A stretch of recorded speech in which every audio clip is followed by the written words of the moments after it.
Assalamualaikum warahmatullahi wabarakatuh.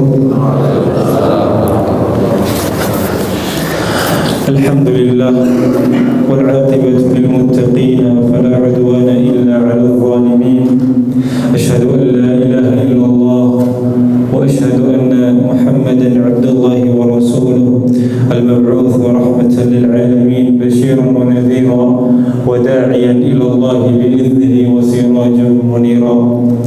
Allahumma salli ala Muhammad wa ala ali Muhammad kama sallaita wa barakta ala Ibrahim innaka Hamidum Majid.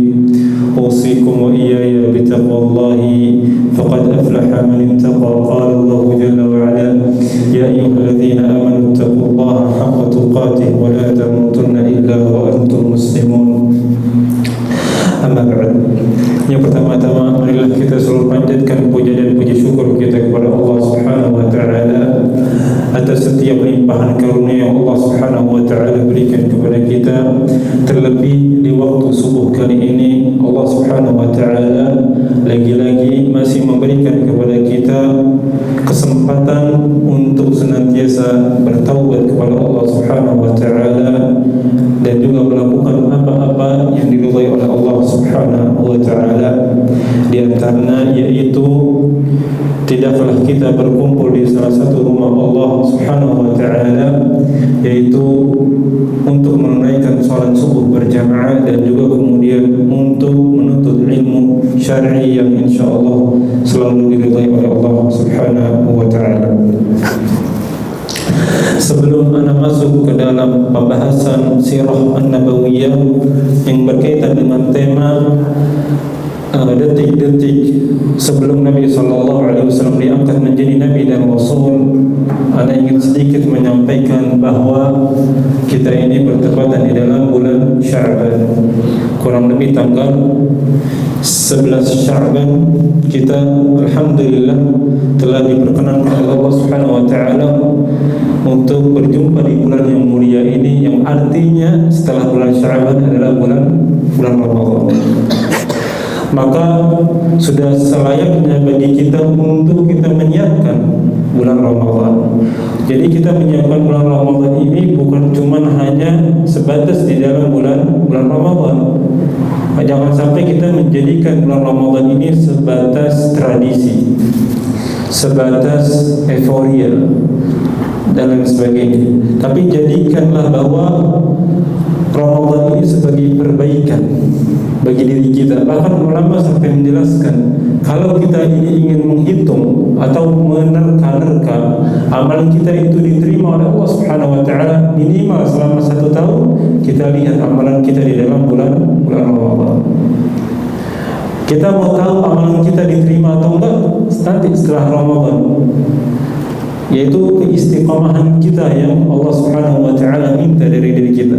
Kalau amal-amal kebajikan, amal-amal saleh yang kita lakukan selama bulan Ramadan terus kita lakukan setelah usainya bulan Ramadan, maka insyaallah amal Ramadan kita diterima dan amalan kita sepanjang tahun diterima oleh Allah Subhanahu wa taala.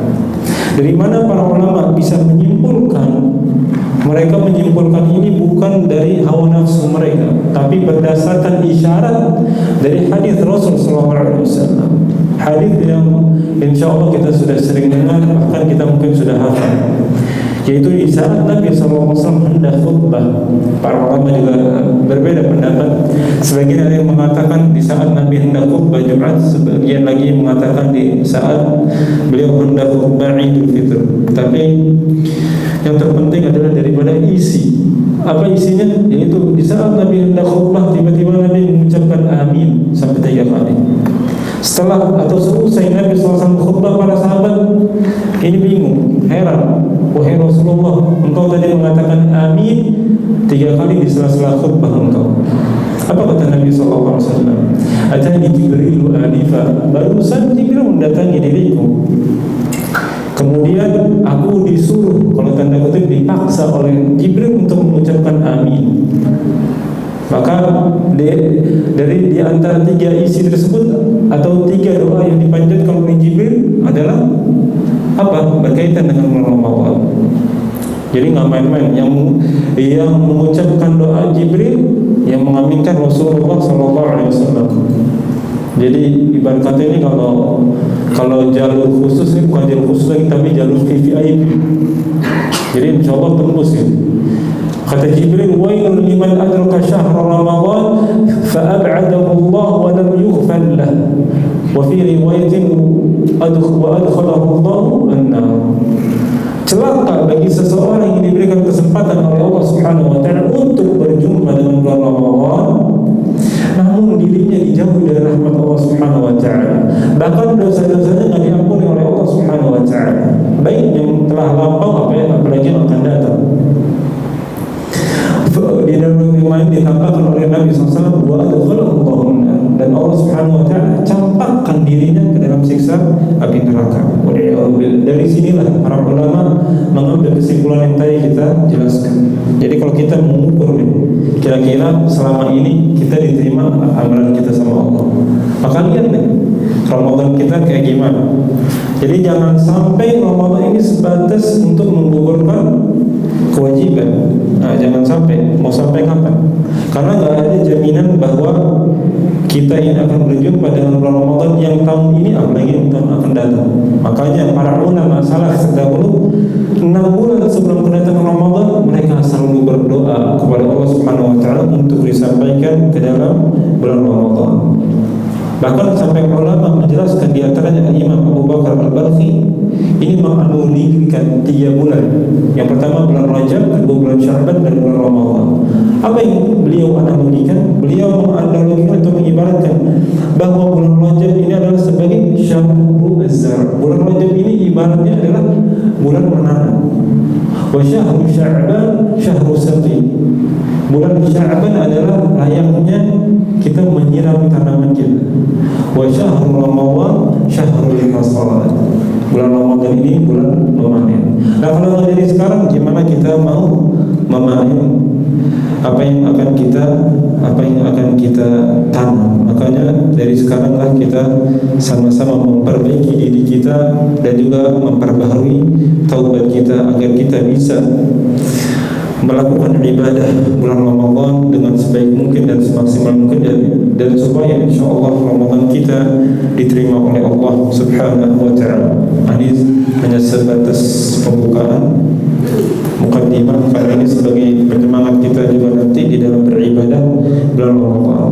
Kita kembali ke tema kita, yaitu melanjutkan pelajaran kita yang berkaitan dengan sirah Nabi, yang alhamdulillah kita telah sampai di bab atau tema detik-detik Nabi SAW diangkat menuju atau diangkat menjadi Nabi Allah Subhanahu wa ta'ala. Jadi para ulama menjelaskan bahwa menjelang Nabi SAW diangkat menjadi Nabi, ada perbuatan yang Nabi SAW lakukan, yang perbuatan ini Nabi SAW tidak pernah lakukan sebelumnya. Apa itu? Al-khalwa. Apa itu khalwa? Menyendiri, menyepi. Para ulama menjelaskan kebiasaan ini Nabi SAW lakukan 3 tahun atau 2 tahun menjelang Nabi SAW diangkat menjadi Nabi. Para ulama menjelaskan sebabnya adalah, yang pertama adalah suatu ketika Nabi SAW pernah diilhamkan oleh Allah Subhanahu wa taala melalui mimpi, karena ketika itu Nabi belum diangkat menjadi Nabi. Dan ini dijelaskan oleh Imam Ibnu Hisham rahimahullah taala, bahwa beliau mengatakan anna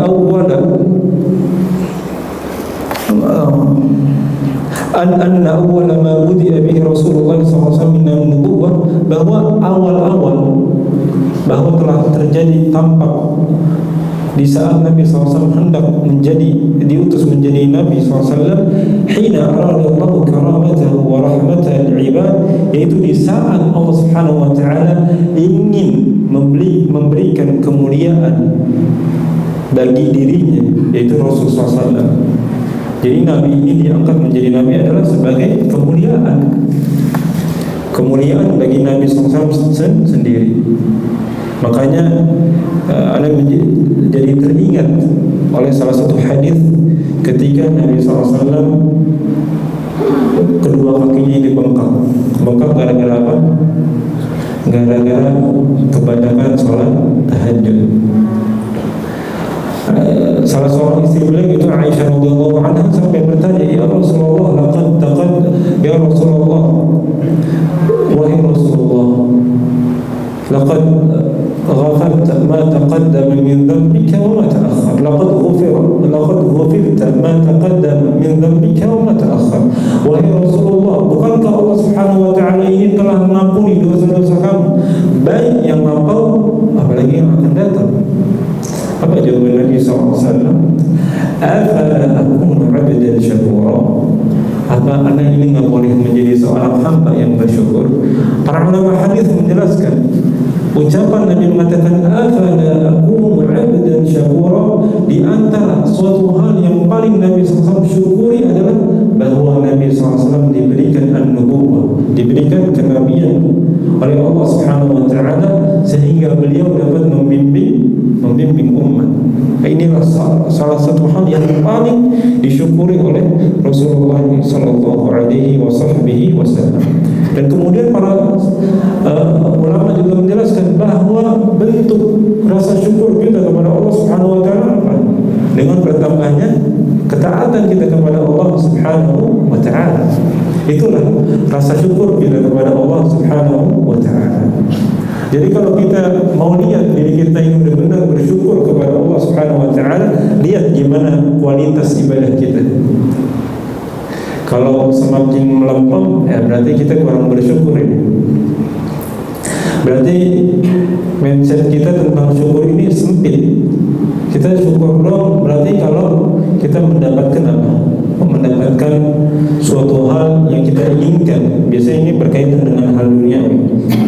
Bukan hanya sebatas itu, tapi ketika kita diberikan taufik oleh Allah, diberikan hidayah oleh Allah, diberikan kesehatan oleh Allah, al-afiyah oleh Allah Subhanahu wa taala, dan lain sebagainya, semua yang berkaitan dengan kehidupan kita, maka kita wajib untuk bersyukur kepada Allah Subhanahu wa taala.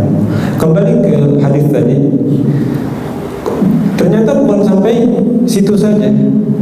Ternyata Allah bukan hanya ingin memberikan kemuliaan kepada Nabi SAW, tapi warahmatul ibad, dan juga rahmat bagi hamba-hambanya. Kenapa? Karena mereka ini dalam keadaan sesat, menyembah berhala. Mereka berpaling daripada tuntunan Allah Subhanahu wa taala, berpaling daripada tauhid kepada Allah Subhanahu wa taala, sehingga mereka benar-benar tersesat. Maka apa yang Allah Subhanahu wa taala berikan kepada hamba-hamba tersebut daripada kucuran-kucuran rahmatnya, yaitu salah satunya adalah dengan diutusnya Rasulullah sallallahu alaihi wasallam sebagai penutup para nabi dan rasul. Bihi ar-ru'ya as-sadiqah, yaitu Nabi SAW ketika itu diberikan mimpi yang benar, jadi bukan bunga tidur. Maka para ulama juga menjelaskan, nanti insya Allah kita akan jelaskan perbedaan antara wahyu dan juga antara ilham, dan juga bentuk wahyu ini ada banyak, bukan hanya sebatas Nabi didatangi oleh malaikat Jibril. Insya Allah nanti kita akan bahas. Tapi ketika mimpi ini Nabi SAW tentunya belum menjadi Nabi. La yara Rasulullah sallallahu alaihi wasallam ru'ya fi naumihi illa ja'at kafaliqas sur. Tidaklah Nabi sallallahu alaihi wasallam melihat mimpi di dalam tidurnya illa ja'at, kecuali yang datang di dalam mimpi, gambaran yang ada di mimpinya itu kafaliqi as-subh, seperti falak as-subh. Apa arti dari falak? Falak ini kayak semacam tanda putih yang kemerah-merahan di waktu subuh. Jadi menjelang subuh itu kan tanda-tanda itu. Itulah yang disebut dengan subuh, benar-benar jelas. Makanya Nabi dikatakan di dalam mimpinya kafalaqis subuh, tanda merah yang keputihan yang sangat jelas. Itu biasanya terjadi ketika al-isyraq. Qalat, kemudian Aisyah berkata, karena hadis ini diriwayatkan oleh Aisyah radhiyallahu anha. Jadi Nabi SAW ini sering bercerita, karena juga Aisyah sering bertanya, wahai Rasulullah, apa yang Allah Subhanahu wa ta'ala lakukan kepada anda di saat anda pertama kali mendapatkan wahyu? Maka ini ilmu daripada Rasulullah yang ditanya oleh Aisyah radhiyallahu anha. Maka kata Aisyah radhiyallahu anha, wa habbaballahu ta'ala ilaihi al-khalwa. Allah Subhanahu wa ta'ala memberikan kecintaan kepada Rasulullah sallallahu alaihi wasallam al-khalwa, menyepi. Bukan semedi, beda. Ini menyepi. Falam yakun syai' ahabba ilaihi min an yakhluwa wahdah. Tidaklah sesuatu yang paling dicintai oleh Rasul sallallahu alaihi wasallam melainkan adalah khalwah, menyendiri. Itu yang pertama. Sebab yang keduanya adalah kenapa Nabi sallallahu alaihi wasallam hubbiba ilaihi khalwah atau khala, diberikan kecintaan menyendiri atau berkhalwah, yaitu yang kedua adalah Nabi ini bingung melihat kondisi umatnya ketika itu, melihat kondisi kaumnya yang menyembah berhala, menyembah batu. Ini batu nggak bisa datangin manfaat, ini batu nggak bisa datangin mawar, bahaya. Bahkan buat dirinya sendiri aja nggak bisa. Itu batu atau berhala dilempar pasti pecah, tapi disembah oleh mereka.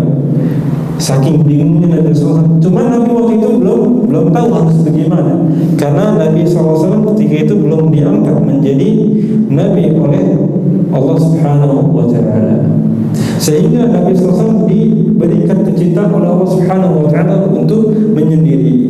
Fa'alhamahu, dan Allah Subhanahu wa ta'ala mengilhamkan. Para ulama menjelaskan apa yang dilakukan oleh Nabi ketika itu, beribadah. Dan diilhamkan cara ibadah beliau seperti cara ibadahnya Nabi Ibrahim alaihi salam. Nah, sebagaimana tadi saya katakan, apa sih perbedaan antara wahyu dengan ilham? Ada yang tahu untuk? Al-wahyu secara para ulama menjelaskan bahwa wahyu secara bahasa artinya adalah isyarat, petunjuk. Wal kitabah, tulisan atau risalah. Itu secara bahasa. Secara istilah adalah huwa i'lamu Allah ta'ala ahad anbiya'ihi bi amrin aw hukmin ma fi al-khafa' 'anil bashar, yaitu i'lamullah, ilmu yang Allah Subhanahu wa ta'ala atau pemberitahuan yang Allah Subhanahu wa ta'ala berikan kepada salah satu daripada nabi-nabi atau rasulnya alaihi wassalatu wassalam, bi amrin, entah itu perintah, aw hukmin atau itu isinya hukum, ma fil khafa' 'anil bashar, yang tersembunyi yang tidak diketahui daripada manusia lainnya yang bukan para nabi.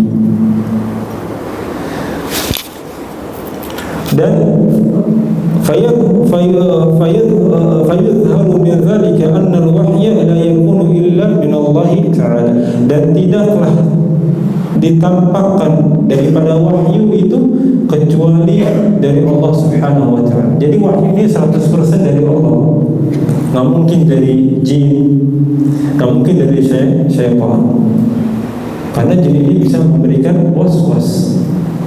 Makanya kenapa ada orang-orang yang mengaku menjadi nabi palsu, karena itu daripada was-was atau bisikan-bisikan daripada syaitan. Tapi kalau nabi yang asli nggak mungkin dikasih was-was. Allah Subhanahu wa ta'ala yang melindungi mereka daripada godaan-godaan syaitan. Dan wahyu ini bentuknya banyak, sebagaimana yang tadi Anda sempat singgung. Nggak melulu harus didatangi oleh malaikat Jibril, tapi ini yang paling umum, didatangi oleh malaikat Jibril. Jibril mendatangi para nabi, khususnya Nabi kita SAW, didatangi Al-Quran, kemudian dibacakan Al-Quran kepada beliau. Itu yang paling umum. Yang kedua, biasanya juga wahyu datang ini dalam bentuk seperti bunyi gemerincing bel, dan ini yang paling berat yang dirasakan oleh Nabi SAW. Ini yang pernah ditanya oleh Aisyah radhiyallahu anha, wahai Rasulullah, apa yang kau rasakan ketika wahyu datang kepada dirimu? Nabi ini sampai berkeringat, keringatnya seperti layaknya biji-bijian jagung. Bahkan Nabi sampai pernah pingsan. Karena apa? Al-Quran ini bukan sesuatu hal yang enteng. Kata Allah Subhanahu wa ta'ala di dalam surah Al-Muzammil, "Inna sanulqi 'alaika qawlan thaqila." Inna sanulqi, kami tancapkan ke dalam hatimu wahai Muhammad, atau sampaikan ke dalam hatimu wahai Muhammad, qawlan thaqila, perkataan yang berat. Ulama tafsir di antaranya Imam Ibnu Katsir menafsirkan ayat ini yang dimaksud qawlan thaqila, perkataan yang berat adalah Al-Quran. Jadi Al-Quran ini bukan main-main, bukan sebatas kita baca udah habis itu tinggal, enggak. Tapi Al-Quran ini bagaimana semaksimal mungkin kita baca, kita pahami, kemudian kita renungi, lalu kemudian kita amalkan. Dan ini yang dilakukan oleh para sahabat Nabi SAW. Bahkan para sahabat ini mereka mengatakan, kami ini kalau menghafal dari Nabi SAW 10 ayat, paling banyak itu 10. Jadi kami hafalin dulu 10 ayat, dan kami gak akan pernah menambah ayat yang baru sampai kami pahami daripada isi ayat tersebut. Kemudian kami amalkan. Kalau kita kira-kira gimana? Amalinya tak dulu, boro-boro kita paham itu ayat, karena kita nggak paham maksudnya itu ayat apa. Tapi berbeda dengan para sahabat Nabi SAW radhiyallahu anhum ajma'in, mereka luar biasa. Makanya beda kualitas iman mereka dengan kualitas iman kita. Bahkan sampai Umar ibn Khattab radhiyallahu anhu, beliau ini hafalin surat Al-Baqarah. Ada yang hafal surat Al-Baqarah di sini? Ada. Imam kita insyaallah hafal. Berapa tadi imam kita hafal surat Al-Baqarah berapa lama? Tadi di mana imamnya? Untuk berapa lama hafalin Al-Baqarah? Masya Allah. Umar bin Khattab mengatakan, demi Allah aku menghafalkan surat Al-Baqarah 12 tahun lamanya. Luar biasa. Kenapa? Karena tidaklah aku menghafalkan satu ayat kecuali aku pahami isinya, kemudian tidaklah aku menambah ke ayat berikutnya sampai aku benar-benar menghafalkannya. Luar biasa, 12 tahun beliau menghafalkan surat Al-Baqarah. Jadi nggak mengherankan kalau beliau mendapatkan kedudukan yang tinggi di sisi Allah Subhanahu wa ta'ala. Lalu kemudian di antara bentuk wahyu yang lainnya adalah tadi seperti kebencing bel, di antaranya lagi Nabi SAW didatangkan melalui mimpi. Wahyu itu didatangkan melalui mimpi. Makanya nanti insya Allah kalau kita diberikan kesempatan umur yang panjang, nanti di dalam kisah sirah ini nanti ada yang namanya hadithul ifk, kisah bohong, ketika Aisyah radhiyallahu anha dituduh berzina, wa'iyadu billah. Di saat Allah Subhanahu wa ta'ala membebaskan daripada tuduhan-tuduhan yang diatasnamakan oleh kepada Aisyah radhiyallahu anha melalui Al-Quran, beliau ini sampai menangis. Bahkan beliau sampai sampai berkomentar, demi Allah aku ini nggak menyangka bahwa akan turun ayat untuk klarifikasi dari Allah Subhanahu wa ta'ala secara langsung untuk membebaskan atau membersihkan namaku langsung dari Al-Quran.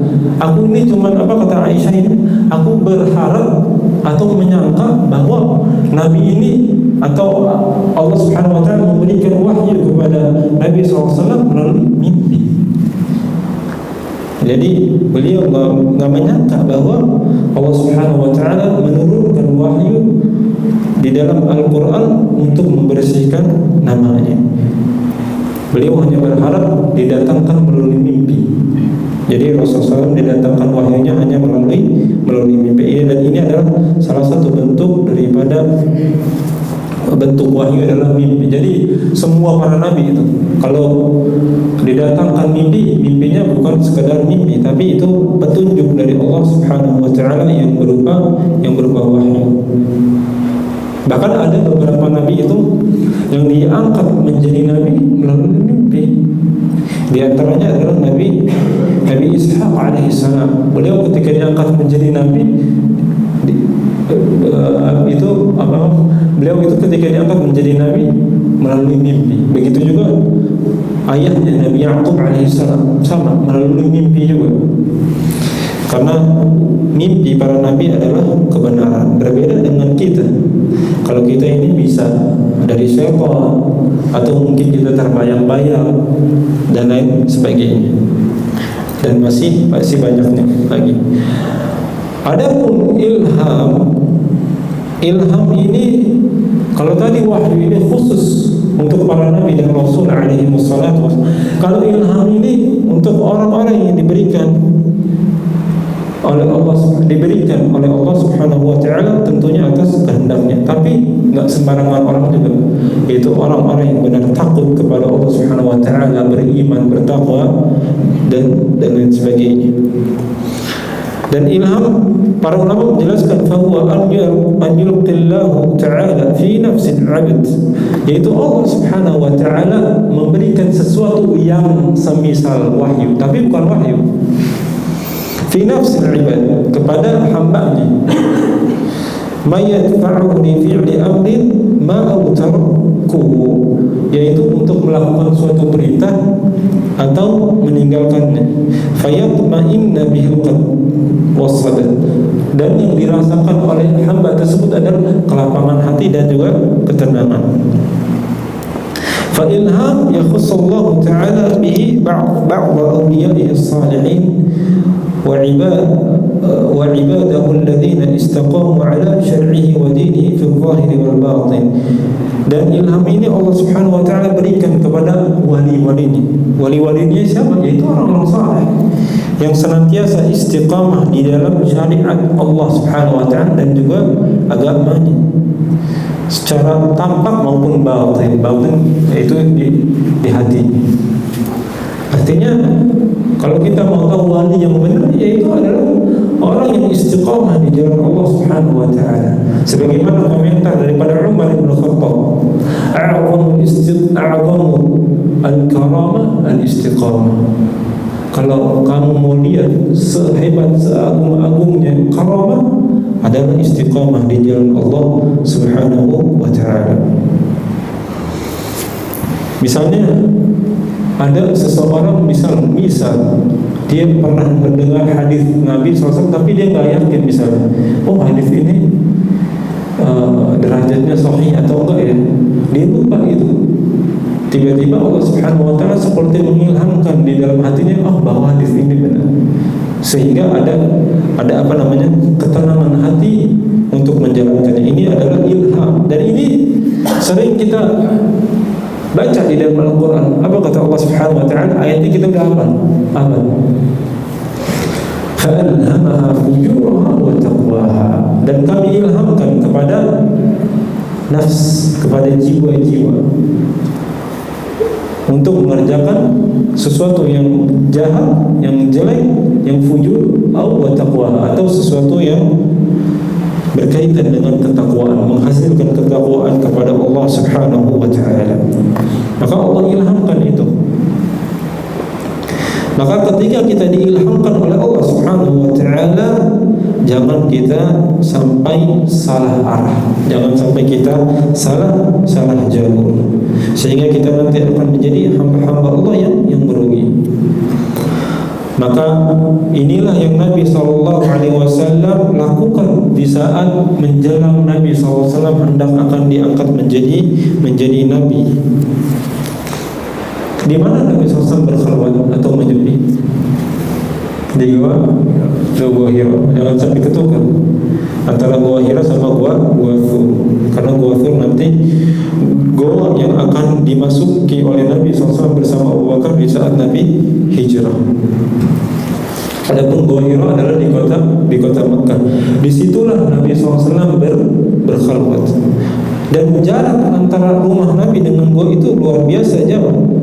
Sampai Al-Imam Ibnu Hisham di sini menjelaskan keperluan makan minum beliau ini siapa yang bawa? Siapa yang penting? Khadijah, istri beliau. Jadi luar biasa, Nabi benar-benar nggak keluar daripada gua, kecuali di saat Nabi ingin buang hajat, karena nggak ada toilet di situ, dan toilet juga agak jauh. Hanya sebatas itu. Kemudian selebihnya Nabi SAW penuhi hari-hari beliau dengan beribadah kepada Allah Subhanahu wa Ta'ala. Inilah yang Nabi SAW lakukan.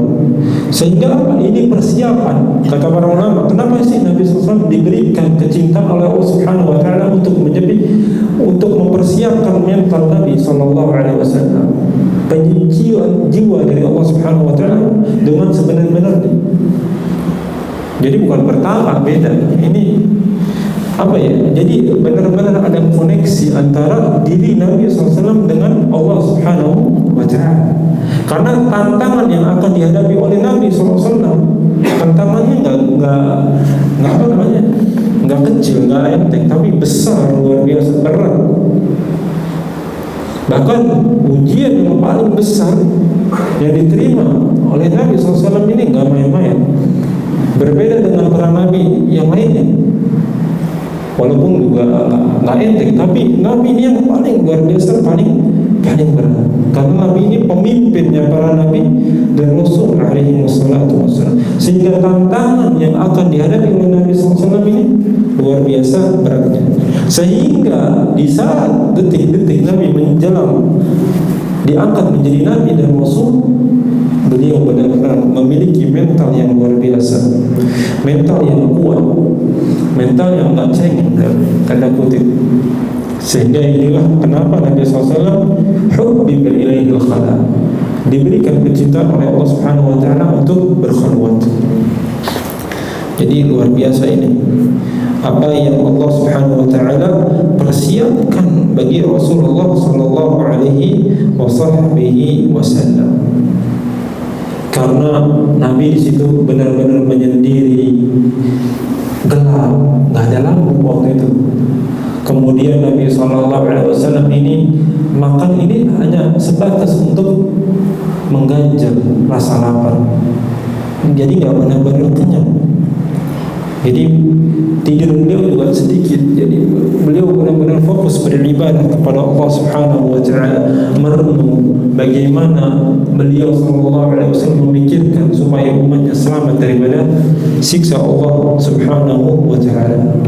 Jadi luar biasa hikmah yang Allah Subhanahu wa Ta'ala berikan kepada Rasulullah sallallahu alaihi wasallam. Lalu kemudian ketika kita berbicara tentang khalwat, maka disitulah awal mula diturunkannya wahyu oleh Allah Subhanahu wa Ta'ala kepada Rasulullah sallallahu alaihi wasallam. Tempatnya di mana? Di Gua Hira. Di bulan apa? Bulan Ramadan. Bulan yang insyaallah akan kita hadapi sebentar lagi. Allah berfirman di dalam Al-Quran, Syahrul Ramadan alladhi unzila fihi Al-Quran hudan linnas. Syahrul Ramadan, bulan Ramadan yang dimana di dalamnya diturunkan Al-Quran, yang tujuannya Al-Quran diturunkan sebagai apa? Hudan linnas, petunjuk bagi manusia. Wa bayyinatin minal huda wal furqan, dan juga sebagai penjelasan wal furqan, dan juga sebagai pembeda.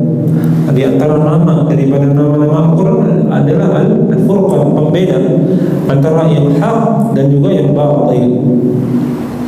Jadi kita ini nggak usah bingung-bingung mau lihat mana yang benar, mana yang salah. Lihat di dalam Al-Quran dan juga di dalam hadis Nabi SAW berdasarkan tuntunan para salafus saleh kita terdahulu.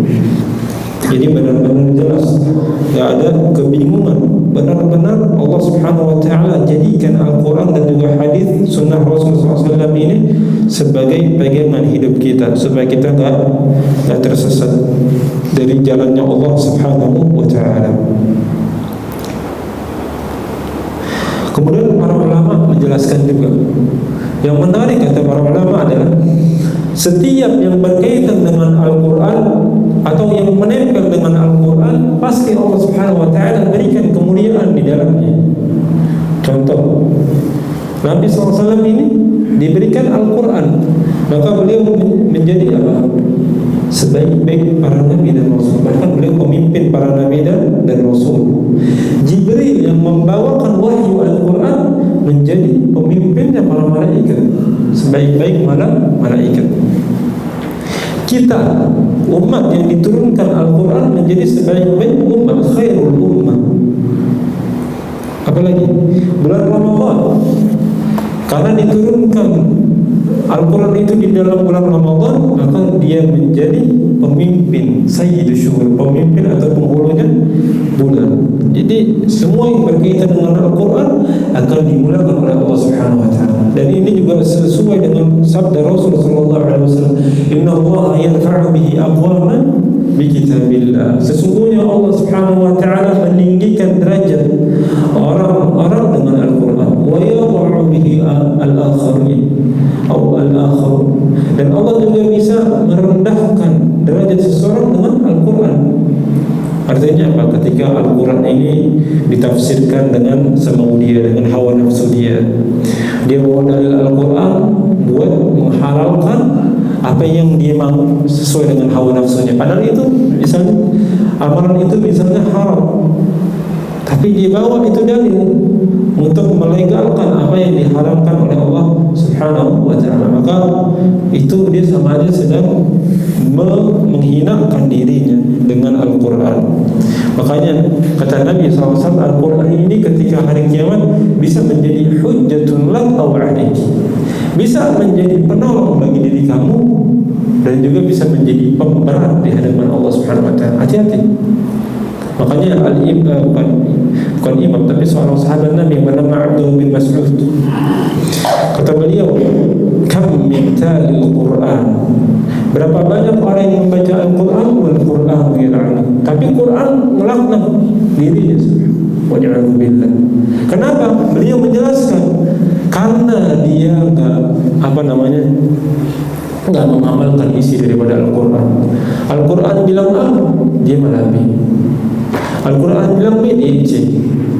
Atau dia mengajak manusia sesuai dengan apa yang ada di dalam Al-Quran, tapi dia melupakan dirinya. Subhanallah. Makanya Allah mengatakan, kabura maqtan 'indallahi an taqulu ma la taf'alun. Sungguh amat besar dosa bagi orang-orang yang mengatakan apa yang dia enggak lakuin. Hati-hati. Jangan sampai kita mengatakan apa yang kita enggak lakuin. Tapi jangan dijadiin dalil juga bahwa kalau begitu Anda belum melakukan ini, tapi Anda nggak mau nyampein, nggak begitu juga. Tapi kita berusaha semaksimal mungkin apa yang kita sampaikan kepada orang, apa yang kita dakwahkan kepada orang sudah kita lakukan. Dan itulah karakteristik daripada Nabi SAW. Apa yang beliau perintahkan kepada umatnya, beliau terlebih dahulu lakukan. Jadi orang juga menaruh hormat kepada Nabi SAW. Nabi nyuruh sedekah, Nabi dulu yang sedekah. Nabi tahajud, beliau yang dulu. Nabi memerintahkan umatnya tahajud, beliau yang lebih dahulu tahajud, bahkan sampai kaki beliau bengkak dan lain sebagainya. Dan inilah kemuliaan daripada Al-Quran yang diturunkan oleh Rasulullah Sallallahu Alaihi Wasallam sebagai petunjuk, penerang bagi umatnya. Dan disitulah awal mula diturunkannya Al-Quran. Dan wahyu yang paling pertama diturunkan oleh Nabi SAW adalah surat Al-Alaq ayat 1 sampai 5 yang insyaallah kita sudah hafal ayatnya. Iqra bismi rabbikal ladzi khalaq khalaqal insana min 'alaq iqra wa rabbukal akram alladzi 'allama bil qalam 'allamal insana ma lam ya'lam. Allah Subhanahu wa taala berfirman, Iqra bismi rabbikal ladzi khalaq, bacalah bismi rabbik, dengan nama Tuhanmu, alladzi khalaq, yang menciptakan kamu, khalaqal insana min 'alaq, dialah Allah Subhanahu wa taala yang menciptakan manusia dari segumpal darah. Iqra wa rabbukal akram, bacalah, wa rabbukal akram, dan Tuhanmu lah yang maha mulia. Kalau kita renungi ayat ini luar biasa. Kalau kita tafsirkan ayat ini luar biasa. Ini ayat 1 sampai 5 ini luar biasa. Ada sedikit jelaskan ayat ini supaya kita bisa mengambil pelajaran yang luar biasa. Karena hikmahnya luar biasa. Kenapa sih ayat ini yang pertama kali Allah Subhanahu wa taala turunkan kepada Nabi sallallahu alaihi wasallam? Yang pertama, bahwa Nabi sallallahu alaihi wasallam adalah sebagai pemberi petunjuk kepada umatnya, sehingga tidaklah petunjuk yang datang itu kecuali benar-benar dari Allah Subhanahu wa taala. Sehingga Allah mengatakan Iqra, bacalah. Dan Iqra, baca ini adalah sebagai apa? Sebagai pembuka ilmu yang akan Allah berikan kepada diri kita. Ilmu yang seperti apa? Bismi Rabbik. Makanya Allah mengatakan dengan menyebut nama Tuhanmu. Artinya apa? Kalau bukan karena tuntunan Allah Subhanahu wa taala, kita tidak akan mendapatkan ilmu yang diridhai oleh Allah Subhanahu wa taala. Kita tersesat. Berapa banyak orang yang ateis gara-gara apa? Gara-gara mandelin otaknya.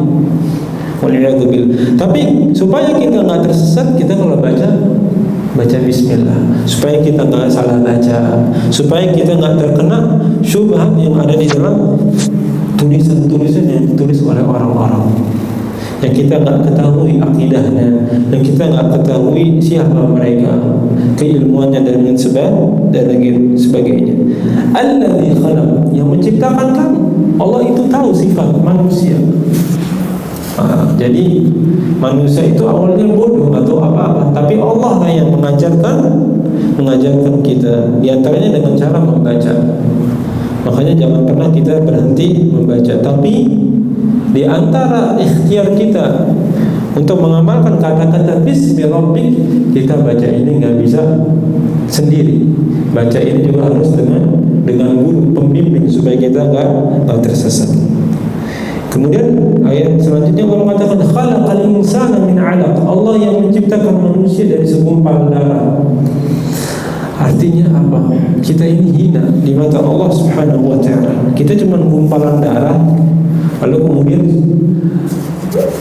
seperti sekarang ini kita hidup di muka bumi ini dengan dibalut dengan tulang, daging.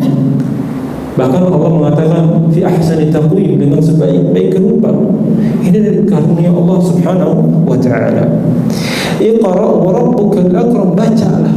Baca lagi nih Allah bilang wa rabbukal akram, dan Allah lah yang maha mulia. Artinya apa? Allah ingin mengatakan kepada kita, Allah ingin menyindir kita atau menampar diri kita bahwa yang memberikan ilmu itu adalah Allah Subhanahu wa taala. Jadi ilmu kamu ini bukan ilmu itu bukan dari kamu sendiri, tapi dari Allah Subhanahu wa taala. Kalau kamu sombong, Allah bisa mencabut ilmu itu. Dan Allah lah yang maha mulia.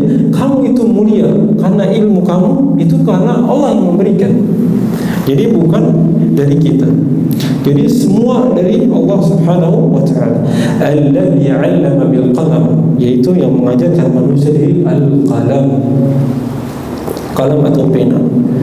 Yang para ulama menjelaskan bahwa qalamlah yang pertama kali diciptakan oleh Allah Subhanahu wa taala. Jadi makhluk yang paling pertama kali Allah ciptakan adalah al-qalam. Nah, ini kalau saya sempat Anda jelaskan ketika penciptaan Nabi Adam alaihissalam. Jadi qalam pertama. Kemudian Allah perintahkan untuk menuliskan takdir-takdir makhluknya.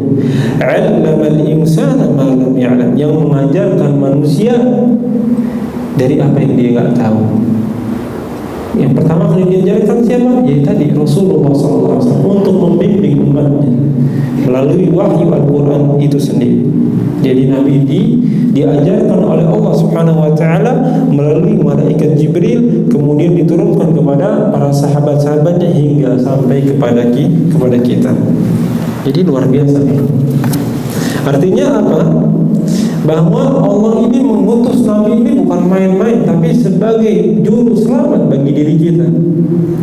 Jadi kalau kamu mau selamat, jadi kesimpulan dari ayat ini, wahyu yang pertama kali turun kepada Nabi adalah kalau kamu mau selamat, ikuti Rasulullah SAW, karena beliau ini mendapatkan ilmu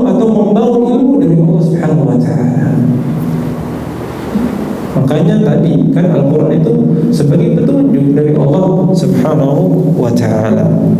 Maka jadikanlah ayat ini sebagai motivasi kita untuk selalu menuntut ilmu. Tentunya ilmu yang diridhai oleh Allah Subhanahu wa ta'ala, ilmu yang tidak akan menyesatkan kita selama-lamanya.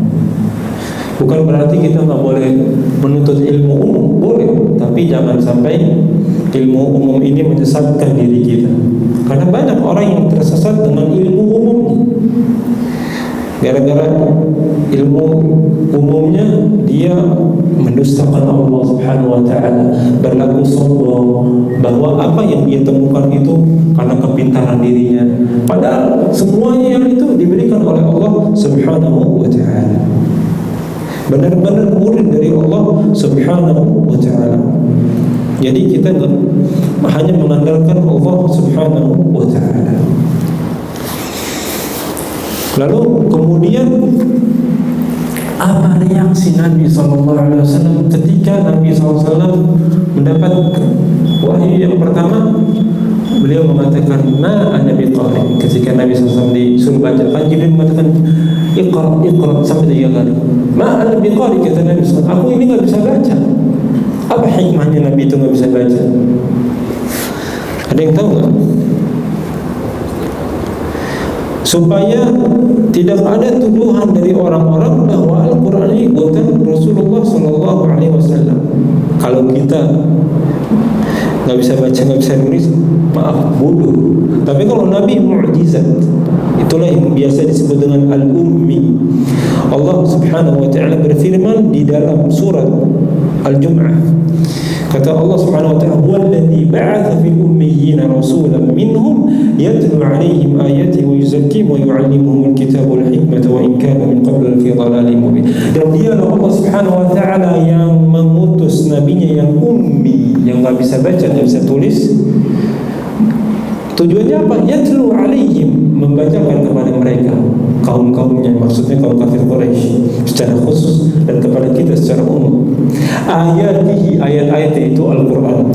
Wa yuzakkihim, dan menyucikan mereka. Menyucikan di sini kata para ulama tafsir adalah menyucikan mereka dari menyembah berhala, dari berbuat syirik. Wa yu'allimuhumul kitab, dan mengajarkan kitab, yaitu Al-Quran juga. Wal hikmah, hikmah di sini para ulama menjelaskan mukjizat yang diberikan oleh Nabi SAW. Wa in kanu min qablu fi dhalalin mubin. Wa in kanu, dan mereka tidaklah sebelumnya kecuali, yaitu kaum-kaum Nabi SAW ketika itu dalam keadaan yang sesat. Kemudian Allah Subhanahu wa ta'ala selamatkan mereka melalui Rasulullah sallallahu alaihi wasallam. Artinya Nabi ini dari semenjak beliau lahir, kemudian dia akan menjadi nabi sampai beliau wafat, beliau enggak bisa baca, enggak bisa menulis. Dan itu adalah salah satu mukjizat yang Allah berikan kepada kita. Jadi jangan sampai kita cita-cita, oh kalau gitu saya boleh nggak bisa baca, nggak bisa nulis. Kalau buat diri kita bodoh. Kalau kita nggak bisa baca, nggak bisa nulis. Ini khususiyah Nabi doang. Khususiyah Nabi SAW supaya tadi hikmahnya itu. Karena Nabi nggak bisa baca, nggak bisa nulis aja orang masih nuduh. Dibilang Muhammad tukang sihir, tukang tenung, Quran buatan Muhammad dan sebagainya. Sampai ada di banyak ayat Allah menantang untuk membuat Al-Quran, tapi mereka nggak pernah bisa untuk membuat semisal Al-Quran. Maka itulah detik-detik Nabi SAW mendapatkan wahyu, sampai Nabi SAW mendapatkan wahyu pertamanya di Gua Hira. Reaksi apa yang Nabi lakukan dan apa yang Nabi lakukan setelah mendapatkan wahyu, dan tugas apa yang Nabi SAW diberikan dan tugas apa yang diberikan oleh Allah Subhanahu wa ta'ala setelah beliau resmi menjadi Nabi dan Nabi. Ketika itu Nabi belum menjadi Rasul, tapi masih menjadi Nabi. Apa yang dilakukan oleh Nabi, maka insyaAllah akan kita lanjutkan di pertemuan yang akan datang. Sebelumnya ada yang mau ditanya sebelum kita tutup? Tadi kan sempat disampaikan adalah bentuk wahyu itu adalah memiliki bel. Maksudnya sebenarnya. Jadi seperti layaknya suara bel yang luar biasa keras. Jadi gimana ya? Jadi seperti sebagian ulama sampai menjelaskan suaranya itu seperti suara-suara nabah, lakron yang luar biasa. Jadi ayat-ayat yang Allah langsung subhanahu wa ta'ala hujamkan ke hati Nabi SAW, tapi suaranya luar biasa. Seperti itu. Karena saking dahsyatnya Al-Quran atau beban Al-Quran yang diterima oleh Nabi SAW. Ya. Adakah penjelasan dari ahli sirah terkait teknis berhalalnya Nabi? Apakah dia cuma sebulan atau selama 3 tahun itu berturut-turut atau seperti Sunan Kalijogo itu kan isunya sampai berlumut gitu kan, yang dipahami Pak. Ya. Apa yang dilakukan Nabi SAW dijelaskan oleh para sahabat. Luar biasa, pertanyaannya bagus. Yang paling masyhur dari jawaban para ulama adalah bahwa selama 2 tahun atau 3 tahun memang full Nabi SAW melakukan hal tersebut. Tapi fullnya di sini seperti yang Anda katakan, sesekali Nabi itu pulang. Karena ya sebagaimana kita ketahui Nabi punya istri, dan tentunya istrinya ini mempunyai kebutuhan secara biologis, maka sesekali Nabi pulang, kemudian Nabi beristirahat. Tapi lebih banyak waktu dihabiskan di dalam gua Hira, di dalam rentang 2 atau 3 tahun terakhir tersebut.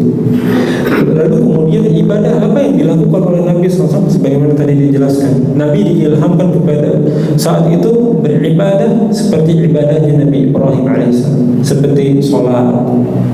Salatnya itu seperti salatnya Nabi Ibrahim alaihissalam, dan juga zikir atau doa-doa yang dilakukan oleh Nabi Ibrahim alaihissalam. Ada lagi yang boleh tanya? Ya, silakan. Untuk jarak rumah Nabi ke Gua Hira itu kan kalau dalam kota itu sekitar 90 menit. Keterjalannya itu antara 600 sampai 700 meter ke atasnya. Itu apakah motivasi dorongan Rasul untuk berhalal itu memang sudah ada semacam ilham menurut penjelasan para ulama, dorongan untuk melakukan berhalal apakah itu sudah termasuk ilham kepada Rasul Nabi yang bagaimana? Iya, sebagaimana dijelaskan, karena pertama kenapa Nabi diberikan ilham tadi? Karena sebabnya tadi rasa ketakutan Nabi SAW melihat umatnya di dalam kesesatan, kegundah gulahan Nabi SAW ketika melihat umat ini luar biasa nih, berhala batu disembah, sehingga Nabi bingung apa yang harus dilakukan. Karena sebagaimana tadi dijelaskan, ketika itu posisi Nabi belum menjadi Nabi, sehingga diilhamkan oleh Allah Subhanahu wa Ta'ala untuk Nabi berkhalwat. Salah satunya adalah tadi sebagai bentuk penjagaan Allah Subhanahu wa Ta'ala supaya Nabi juga nggak terkontaminasi. Jadi benar-benar Nabi ini disucikan. Jadi supaya Nabi disucikan dan juga Nabi terkoneksi kuat hubungannya dengan Allah Subhanahu wa Ta'ala, sehingga benar sebagaimana yang tadi dikatakan bahwa ilham yang Allah Subhanahu wa Ta'ala berikan detik-detik menjelang Nabi diangkat menjadi Nabi alaihi salatu wassalam. Ada lagi mau bertanya? Ya, Pak. Ada banyak berdoa, saya baca dalam buku Al-Quran ini, sederhana pertama menghadap kiblat, terus mengangkat kedua belah tangan. Tapi dalam buku pagi ini mengangkat kedua belah tangan sambil berdoa itu bisa dikatakan bid'ah. Ini mana keterangan yang Masya Allah. Ini berkaitan dengan doa. Tanya yang apa sih? Luar konteks sedikit. Ini pernah menghadap kiblat, Tapi di sini ada ini bahwa mengangkat kedua tangan itu bid'ah. Nah, Masya Allah.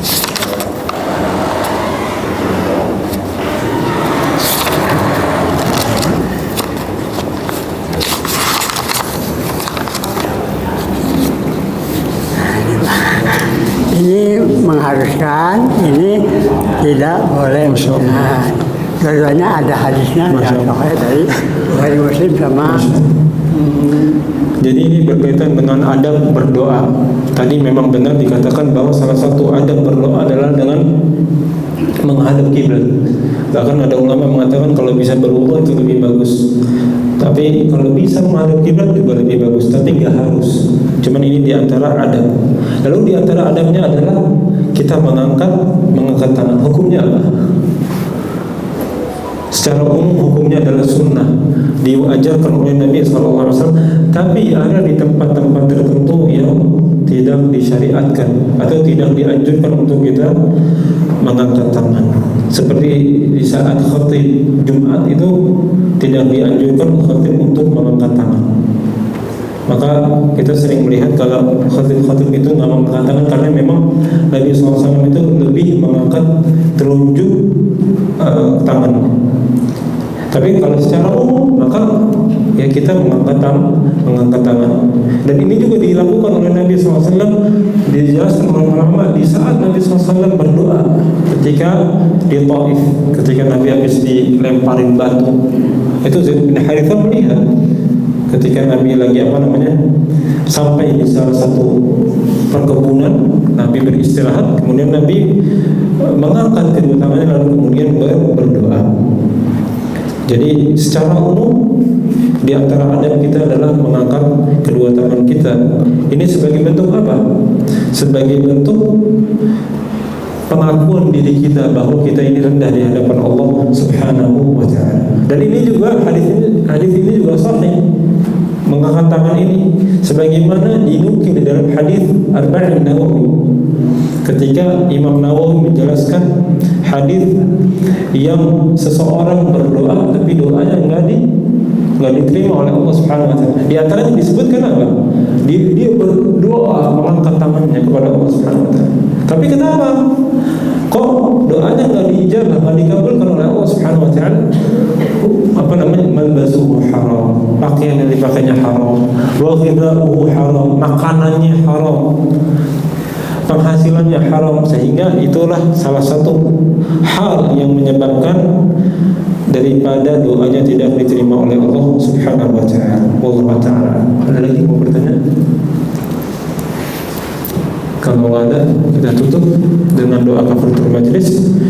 Semoga Allah Subhanahu wa taala menjadikan pertemuan kita ini pertemuan yang bermanfaat, dicatat oleh Allah Subhanahu wa taala sebagai amal kebaikan bagi kita kelak nanti di hadapan Allah Subhanahu wa taala. Subhanakallahumma wa bihamdika asyhadu an la ilaha illa anta astaghfiruka wa atubu ilaik. Wassalamu alaikum warahmatullahi wabarakatuh.